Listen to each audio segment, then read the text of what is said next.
You are listening to Fantha Tracks. Because of the following special program, Wonder Woman and the Incredible Hulk will not be presented this evening.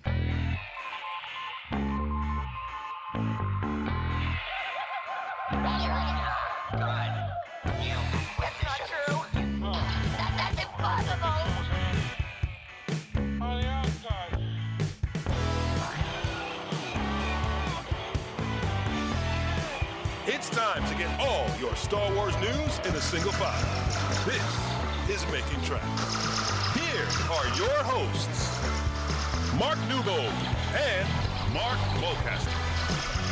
It's not true. That's impossible. Greetings, younglings, and welcome to Making Tracks Reaction Chat, brought to you by those fine lads and lasses over at fanfortracks.com.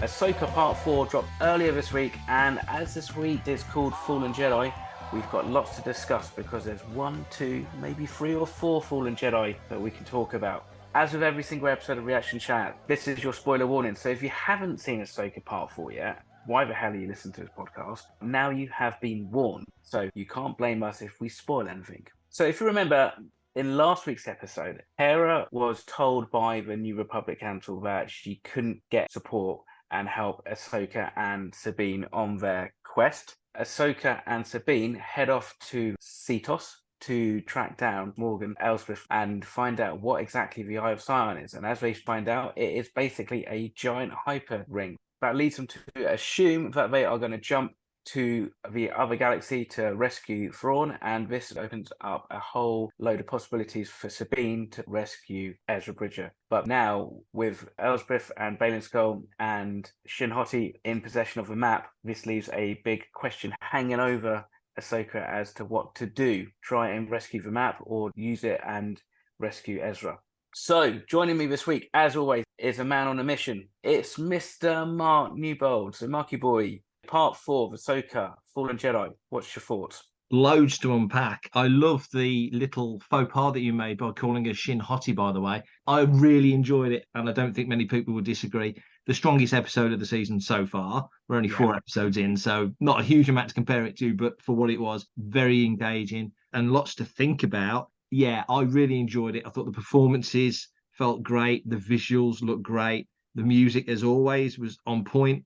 Yeah, really strong episode. What do you think of it? Absolutely. No, couldn't agree with you more. I've kind of felt like actually, having seen this episode, it feels like a bit like with Andor, where we were having these kind of story blocks in like episodes, 3-part episodes.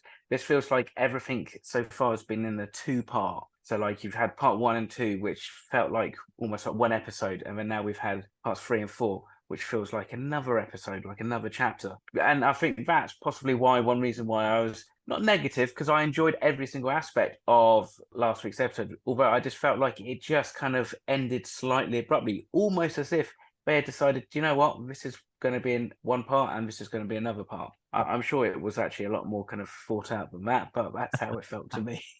So it kind of picks up exactly pretty much where we left off last week. And we have this ethical dilemma between Sabine and Ahsoka, and especially like Ahsoka's like, what are we going to do? You know, have we missed our opportunity to get the map? And now is it a case of actually having to destroy the map and destroy the Eye of Sion to prevent anybody from coming back from that galaxy, be it Ezra or Thrawn? That, on one hand, leads me to open up maybe like a question about if Ezra used the Purgle to get to the other galaxy, could he not have used the Purgle to get back? That's one point. But this is partly where I start to empathize with Ahsoka a lot more. And the complaints that a lot of people said about her, she's very standoffish, she's very cold. I think this is the episode which really starts to kind of nail down why. Because I think she is torn. She's torn between having to service her friends and help somebody that she knows and likes, or does she do the whole greater good? And really the greater good in this case would be to destroy any chance of Grand Admiral Thrawn coming back. And I'm also very curious, and this is the good thing about these episodes in some respects, is that they always seem to leave more questions than they do answer. And the one question that I have still hanging over me is really, barring what we've seen in Star Wars Rebels, what else is leading Ahsoka to believe that Thrawn is the heir to the Empire, is the big threat that she's building up to. Because if you take the animated universe aside and we just look at what we've seen in live action, there hasn't really been anything. And it's No. and especially right now, because we don't know whether or not season 3 of The Mandalorian happens after Ahsoka or if this happens after, and therefore does she know stuff about like the Roman Empire that we haven't seen? And that then raises questions of like, is this actually then starting to feel like we're being bigged up for something that actually a lot of people really, if they haven't seen Rebels, don't really know a huge amount about? We did have that scene in season 3 of Mando with all the holograms and Gideon, and Pelion was there. They were bigging up Thrawn in that scene, weren't they? They were, and I suppose the question is whether or not that, and this is what, because I don't think there's been any official confirmation of it, of like what is happening when. We've only really had that in one scene, haven't we, of Mandalorian, which I suppose if you're not really paying a huge amount of attention to the screen, then you may have missed it, and you basically just see a load of old guys stood in a circle talking. So I suppose this is a thing that I've had actually this week a lot from people, and I would call them like the Star Wars equivalent of muggles. The casual fan who hasn't read any books, hasn't read or watched the animated shows, and it's like, is Ahsoka doing a good enough job to really emphasize the potential threat that Thrawn is to the galaxy and to galactic peace? And do we now really, in this next episode, do you think we need to see more? Do we actually now is the time where we really need to start ramping up these stakes a little bit more to really kind of emphasize that? I think if you've not seen Rebels, you are going to be struggling a little bit by now. One thing that Marvel does really nicely is they do these recap when they'll go back and give you a character history and a sort of an update on where we are with a certain plot line or a certain character or a group of characters. Star Wars doesn't seem to do that, and I think that the logic of them not doing that is they'll say, well, there's all of Clone Wars on Disney Plus to watch. There's all of Rebels on Disney Plus to watch. It's what Star Wars fans have wanted forever, everything in one place. So yeah. they can go and watch it if they want to. But the thought of, for example, going to see Lord of the Rings, but hey, read the Silmarillion first. It's a lot to ask of people, isn't it? Certain characters, Ezra's the best example. Ezra was spoken about a lot in that first episode. You saw a hologram of him eventually, but no frame of reference really if you've not seen Rebels. And Ezra was in nothing but Rebels. So at least Ahsoka, for example, was in Clone Wars and Rebels and Mando and Book of Boba. So she's kind of out there. More familiar, yeah. To this point, Zeb is more familiar to first-time viewers of Ahsoka than Ezra is, but Ezra's a key character. And to your point about Thrawn, he's clearly being positioned, if you want to make an analogy, as the Thanos for the Star Wars galaxy at this point of time. He's the threat to another war that must be stopped. He caused a lot of trouble in Rebels, but it's not like he took over the galaxy because, of course, you had the Emperor, you had Vader doing their things at that point of time. They would have kept him to a certain level, and he disappears with Ezra, and gone he is, and never to return as we thought. But my thought process on this particular episode, was more from a character point of view. You mentioned Ahsoka is very stoic, pauses and thoughtful and not particularly smiling a lot. You do get a smile out of her fairly early on when Hang is sort of saying, stick together, you work better that way. But my thought on that was when she gets into it with Balin and he's properly battering, overpowering the words he's saying, the things he's doing, it's throwing her. The moment she really becomes not weak, but really off balance is when she thinks Sabine has gone. Yeah. My first thought when I saw that was to something you said when we did the reaction chat outside the BFI for the first 2 episodes, when you kind of just put it out there. Hey, maybe there's more of a relationship to these two than just master and apprentice. Maybe there's a more personal relationship, maybe beyond friendship. We don't know. It may never come to pass. That just made me think that she's almost made herself, I'll say the word weak, it's the wrong word, but she's made herself weaker by investing in a relationship. In that moment, she thinks Sabine is gone and all hope is gone. It just struck me as it was the most emotional, personal moment and of vulnerable. for Ahsoka so far. Hello, I'm Dennis Lawson, and you're listening to Fantha Tracks. That whole episode, that whole, shall we say, the seduction of Sabine, and also the loss of Sabine to Ahsoka, and that it very much rings like the prequel trilogy. Very much, it has that kind of vibe, doesn't it? You think about the last time we saw something like that was really when Anakin was thinking that he was going to lose Padme, and Yeah. then obviously he gets seduced by the Emperor as well. And it's catching people at their lowest ebb, isn't it? Both of them Yeah. are caught at their lowest moment. They're thinking the other one's gone. It's one of those kind of foreshadowing moments where the droid kind of says, "Oh, you work better together, so so make sure you stick together." And they, have a nice little smile and they run off together. And then whenever you kind of do like a running off shot and it kind of pans up, that to me always kind of says Lord of the Rings, because there's like, especially with Fellowship of the Ring, there's a ton of running around. Yeah, and then of course, straight away they literally separate. And I mean, obviously for us, that's a gift because we get the intercutting of two very convincingly solid lightsaber duels. Yeah. For me, was definitely some of the best lightsaber play we've had in recent time. I think. Yeah. It kind of shows that Sabine has been practicing a bit, because she didn't seem phased by Shin turning up, and you would have thought that it's like when a boxer's been knocked out by his opponent and then they have a rematch, it's like, what does that play on the psyche? But don't you think, just on that point, Mark, don't you think that because in the previous episodes you kept seeing her look at the helmet, she never picked up the helmet, then she does the whole thing of putting the armor on, and it's almost, to me, in that second fight, the second time they clashed, she was fighting as much as a Mandalorian as she was as a Jedi. Yeah, I think more so, actually. I mean, she does try and kind of do, I don't know if it's meant to be a force push or a force choke, and it's at that point where Shin realizes that she has no power, that she is, oh God, second or third Harry Potter reference. She's basically a squid, isn't she? She's like, if there was an in-universe kind of like term for that, that's basically, at the moment anyway, how she's been coming across. Yeah. And so she gives into the dark side, and also I think Ahsoka does as well a little Definitely. bit. She throws Shin around when they're in the henge, and also just the fighting style of that. It's a little bit dirty. I mean, I always find it fascinating when you have like two Jedi who aren't necessarily at the prime of their kind of practice and that as much, because you'd imagine they're probably not practicing as much as they once used to, and so it starts to feel more like broadsword kind of fighting than it does more kind of accurate, precise saber foil fencing. It was more like Luke and Vader in Empire, wasn't it? This whole series, from start to midway point so far, has felt the most cinematic.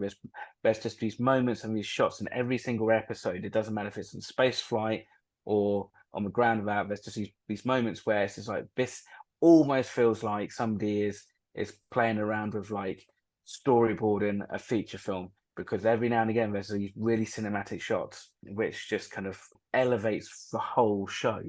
There are moments in TV shows when the music for one scene changes to the music for the next scene, but in a movie it flows from one scene to the next, and this feels more like that the music is flowing along with it. It's definitely very cinematic.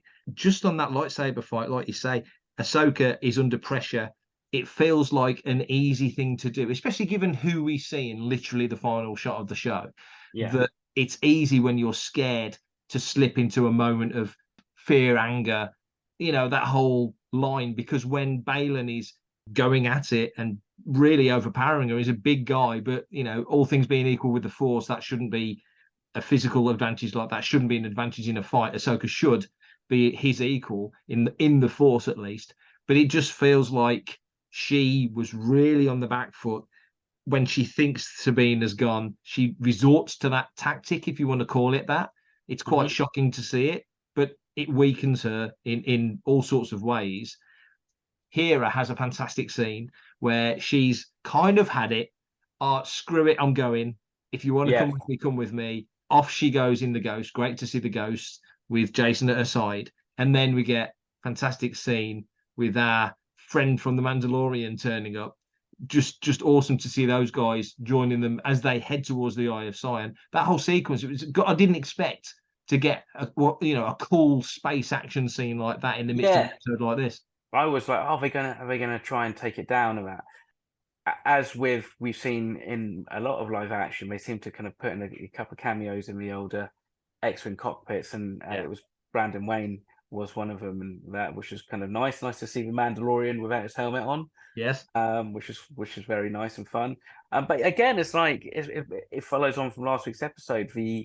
Whilst there wasn't actually any space combat, but like when the Eye of Sion actually kind of like launches into I don't know, mega hyperspace, for lack of a better term, ultra space. Let's call it that, ultra space. Okay. The wake causes such a kind of like energy kickback. Those X-Wings didn't stand a chance, and it was really nice animation, really complicated and animation with like all the particles and all the bits of the ship flying off, and it felt very kinetic. It was really well done. And speaking of well done, I know we talked a lot about Hu Yang and just like as a character and David Tennant's voice, but the fact that this dude can actually hold his own against like an assassin droid, I think is amazing. Admittedly, my young Padawan who was sat here watching it with me, she turned to me and said, they kind of look like those old Rock'em Sock'em robots, the way he's kind of fighting, which I kind of like. It did make me chuckle, and I did actually know what she means. But it's just such an awesome kind of thing, and just seeing him use those extra kind of appendages that we spoke about last week. I still never quite understand how having the mouthpiece on a droid necessarily mutes them as much as it does, but that's just Star Wars logic, isn't it? It is. But I suppose you don't last 25,000 years without having some skill. Being able to kick some ass. Exactly. Yeah, precisely. And he is, he's a fix-all robot. He's there trying to fix the communication systems. Then he's outside trying to fix other elements of the ship. Ahsoka, the bit that got me was, bearing in mind, we see it again, they're obviously fond of him. But ultimately, regardless of the fact that the dude's been around for 25,000 millennia, he's still just a droid. They still kind of want to tell him to shut up and they don't like what he's saying. But I did like when after that whole sequence and they go off together, as he kept saying, you're better together, you'll thank me later. And once again, he was right. Yeah, it's kind of a bit like the C-3PO trope a little bit, like he knows the problem before anybody else bothers to listen to him. So, I suppose it's that whole thing with droids, and I think people in the galaxy take them a lot more for granted than possibly they should do. That fight scene was really nice because actually what it showed was when the goons turn up, Ahsoka and Sabine working really well in tandem. You've got Ahsoka kind of like swiping in there as she's swiping with lightsabers. Sabine's rolling in between. That's the emphasis, isn't it? That's what's emphasizing the fact that they do work really well together. For everything in one location, daily news, reviews, interviews, podcasts, video, and social media feeds, bookmark FanthaTracks.com for Star Wars news 24/7, 365.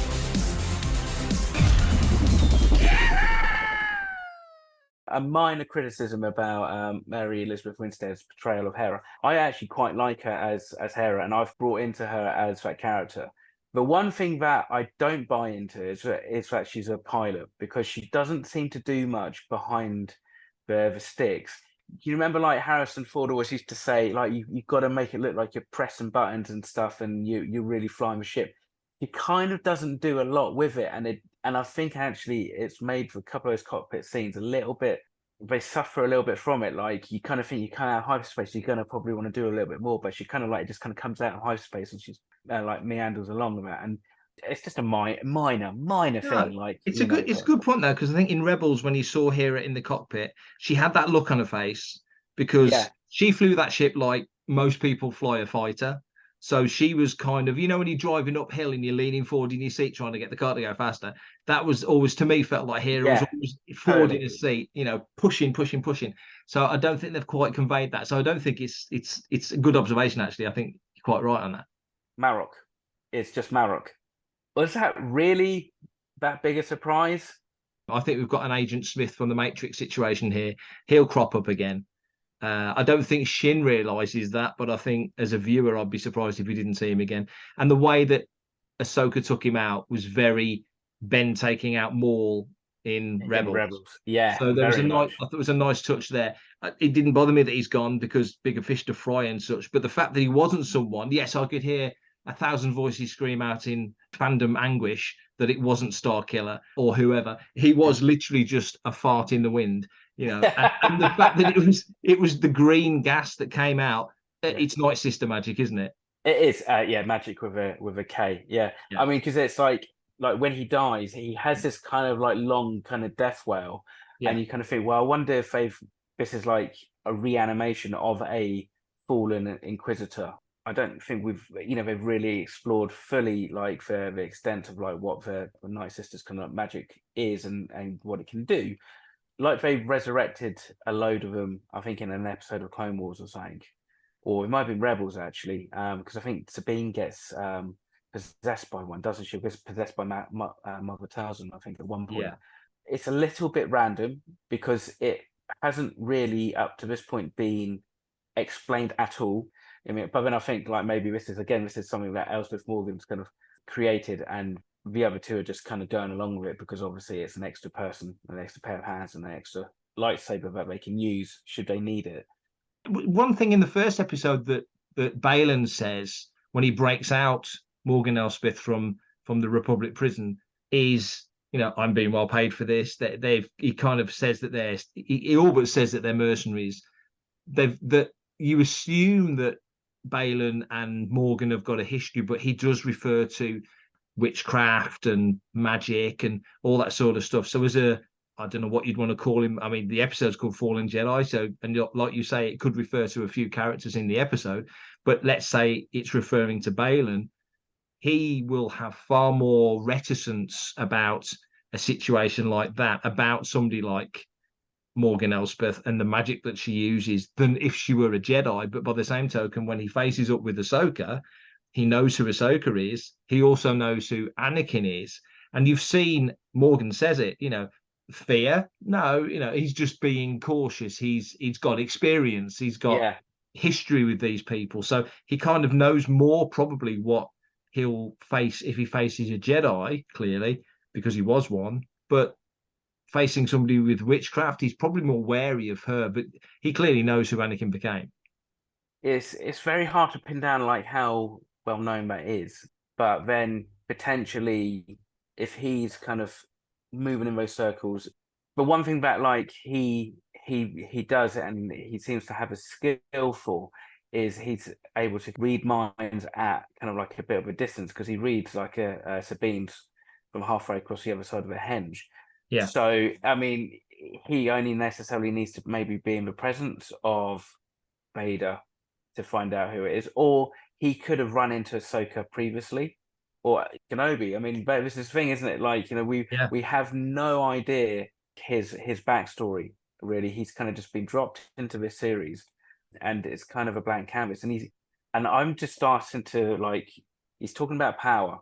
Yeah. So whether or not that is actually he's going to create a new Force user / Jedi Order from this, or he can declare himself Emperor once the war is won. Like he's going to stand back like a Siamese fighting fish, let a couple kind of fight, and then basically take on the winner who's already kind of beaten down, and then declare himself kind of like Emperor of the Universe or something like that.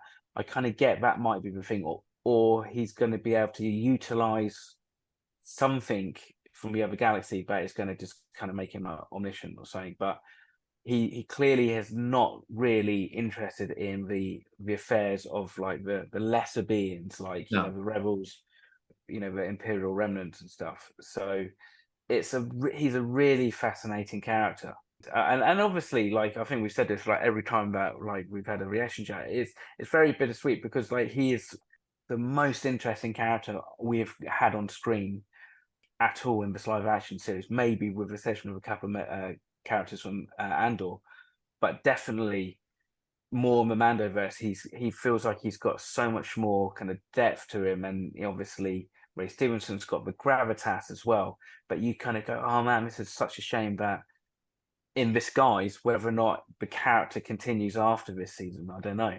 He's got a lot of potential, and I'm really fascinated to learn more about him. Yeah, I don't know whether he's making a power grab. He's waiting, like you say, for a weakened Victor to come out so he can monopolize, or whether he is the Dooku character, because there's a lot of Dooku I see in that character, and Dooku, well, I mean, he was played, so yes. I don't at this point think there's a happy ending for Balin. I mean, he's getting paid. He's made that very clear. Not quite sure exactly who's paying him, but he's being paid very well. So I think that's better, isn't it? I would imagine so, but he says that to her, so why would you say that to the person that's paying you? So yeah, you know, that's his mission. So I don't know about that, but that's the good thing about it. We're only 4 episodes in, and so much is still unfolding. Hello, this is Sam Whitwer, and you are listening to Fantha Tracks. The key talking point is that final scene, as Ahsoka kind of wakes up in the world between worlds and hears a voice say, "Hey, Snips," and turns around and there's Anakin. Is this the world between worlds? Is this a vision? Yeah. Is that Anakin at the time of Revenge of the Sith or the wrong Jedi because he didn't expect to see her so soon? When do you think it is? Do you know what? It's difficult because it was really cool to see. I was a little bit distracted by the slightly ropey de-aging, and that's the thing. Like I've seen comparisons that it's, people saying, "Oh, have they just lifted like Anakin from Revenge of the Sith and kind of like blended the two together or something?" I don't think so. I think they've de-aged like Hayden, but I think it's kind of slightly odd because like we had Kenobi where it seemed anyway that they didn't de-age Hayden Christensen at all, and I thought it worked just as well. The Git seems to look pretty decent for like a man of my age, So, like the last time she was in the world between worlds, or the first time anyway, she was pulled in by, we find out, Ezra. Yeah. So she was kind of grabbed. So does that mean that actually somebody's pulled her in, i.e. Anakin, or does this mean that maybe she's kind of learned this ability to be able to travel through and use her world between worlds when she needs to?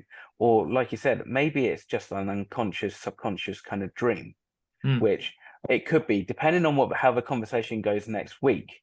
That's my take anyway. I mean, I kind of expected to see the world between worlds. I'm not still necessarily 100% sure it kind of fits in live action in the same way as it kind of, they seem to get away with it with animation, in terms of like, it kind of starts to feel a little bit far-fetched than what I'm used to with my make-believe space fantasy or sci-fi opera stuff.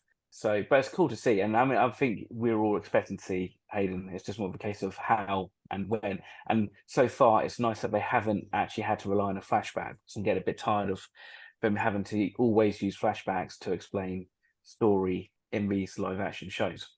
Yeah, that's true. It's good to see him as a now character back in Star Wars. I think next week, because they're doing the fan screenings in the UK and in the States, whether next week's episode is the real big holy doodah episode. My thought is that I think Ahsoka was brought into the world between worlds once again by Ezra, and I'm just wondering if he knows enough in the intervening time that the world between worlds just doesn't take you through time, as we've seen, but also through space. And maybe just at the time that Morgan and Balin and those people on board the Eye of Sion have figured out the coordinates to the galaxy where Thrawn is, just maybe, like you mentioned, the Purgles, Ezra has figured out how to use the world between worlds to go back to key moments in time. And he knew to pull Ahsoka out of that fight in Twilight of the Apprentice with Vader. It depends on when this is Anakin from, whether it is an echo of Anakin, whether it is a Force ghost of Anakin just presented in a different way because we're not in the corporeal real world. Maybe we're seeing the Force ghost of Anakin just in a different way because we're in a different realm. That's a possibility. I mean, he did look a little bit blue glowy, didn't he? A little bit, and I don't necessarily think it was the same kind of treatment that they applied to Ahsoka. I.e., it was the kind of the actual look of the world between worlds in live action. You think about The Last Jedi, especially The Last Jedi, how Yoda pinched Luke. There was enough physicality about Yoda in The Last Jedi because he was an actor and it was a hub of the Force. He had enough about him. He could literally pinch Luke and make Luke, oh, ow. So that maybe there's certain places where you are more in touch with that other realm. Because being a Force ghost and living within that realm must be a bit like, I don't know, the Star Wars version of Valhalla or Sto-Vo-Kor in Star Trek, where Klingons go to die. And there's places where the two are closer to each other than other places. And maybe the world between worlds is one of them. And also, like, she's fallen off of like this henge, which clearly has got some kind of Force concentration. This episode, Kevin Kiner's music, it's weaving this series together, and it's doing that really nice thing of being able to straddle like several different styles and influences. Yeah, it all feels very Star Wars and very authentic Star Wars as well. Like, he knows when to bring out the symphony and has, have a nice, more kind of like bombastic John Williams kind of score when there's like a big action scene going on. But then I quite like what they're doing with the lightsaber fights, where it's a lot more keyed down a lot of the time, and like, or even if there's no music at all, like that fight was just like sound effects and stuff. Technically, it's a musical choice in itself. Actually, one thing that we haven't touched on actually is the actual design of the bridge of the Eye of Sion, it's kind of got a real kind of like 1930s, 1940s serial sci-fi kind of look. Very much. You know, with those big light rings. Looks a little bit like the old warp core, but the way it's done and with all the gold, it just kind of makes me think of those kind of early serial kind of sci-fi. And again, like with the big kind of like circular screens and stuff, it's a really unique kind of look. In my mind, it shouldn't work, but it kind of does. I agree. I think the design of it so far has been fantastic. The vehicles look great. The costumes look great. It's a bit more colour as well. That's one, not criticism, because that was the world we were in for Andor, but Andor was a lot of brown and black and beige, those sort of colours. And it was only really characters like Mothma who had a little bit of fashion and design in their clothes. Pretty much everybody else was just living a normal life in a mining town. So there wasn't a lot of chance for those kind of costumes. But here, there's a little bit more scope, I think. So it's been visually just very interesting. I've really enjoyed it. This, like you say, this was the one episode I'd say that stands out above the others. Not that any of them have been anything less than interesting so far. They've all been engaging, all had very memorable scenes, and this one certainly did. Do you know, somebody sent me a photo earlier on today, like a collage of loads and loads of shots from the Clone Wars and from Rebels and even from live action Mando of Ahsoka folding her arms. It is an affectation that she does. It feels slightly more obvious because I think her attitude has kind of changed. If you want to be part of the action, visit fanthatracks.com or be sure to comment, like and share on our social media feeds at Fanthatracks. Send in your listeners' questions by emailing radio@fanthatracks.com. Subscribe, leave a review, preferably a 5-star one, on Amazon Music, Audible, Apple Podcasts, Google Podcasts, Spotify, or your podcatcher or smart speaker of choice. And as always, thanks to James Temple for composing the Fanthatracks intro, Adam O'Brien for our Making Tracks opening music, and Mark Daniel and Vanessa Marshall for our voiceovers. Tune in to Good Morning Tatooine. It's live Sunday evenings, 9 o'clock UK, 4 p.m. Eastern, 1 p.m. Pacific on Facebook, YouTube and Twitch, and check out our Fanthatracks Radio Friday night rotation every Friday at 7 o'clock UK time for new episodes of The Phantom from Down Under, Planet Leia, Desert Planet Discs, Start Your Engines, Collecting Tracks, Cannon Fodder, and special episodes of Making Tracks, and every Tuesday at 7 o'clock UK time for your weekly episode of Making Tracks. And remember, Fanthatracks.com, our social media feeds, Fanthatracks TV and Fanthatracks Radio are absolutely free.